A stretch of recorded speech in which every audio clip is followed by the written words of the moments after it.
दंगल गर्ल अशी ओळख निर्माण झालेल्या फातिमा सना शेखवर या अभिनेत्रीवर टीकेचा भडीमार सुरू होतोय। कारण रमजान महिन्यात स्विमसूटवर फोटोशूट केल्यानं फातिमा शेखवर टीका होतीये।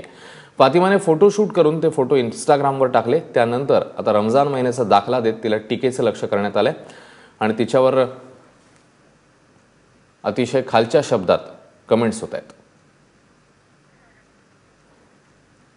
गुरुप्रसाद जाधव आपले प्रतिनिधी आपल्या सोबत आहेत। गुरुप्रसाद, नेमकं या टीकेचं कारण समोर येत आहे आता आणि कशा प्रकारे टीका होते?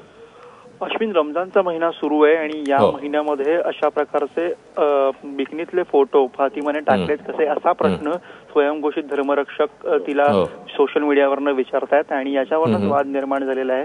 अनेक ठिकाणी ट्विटर असेल किंवा इंस्टाग्राम असेल सगळीकडे तिला ट्रोल केलं जात आहे मोठ्या प्रमाणावरती। फातिमा हिने तो फोटो इंस्टाग्रामवर पोस्ट केला होता आणि त्याच्यानंतर हा वाद पुढे सुरू झाला।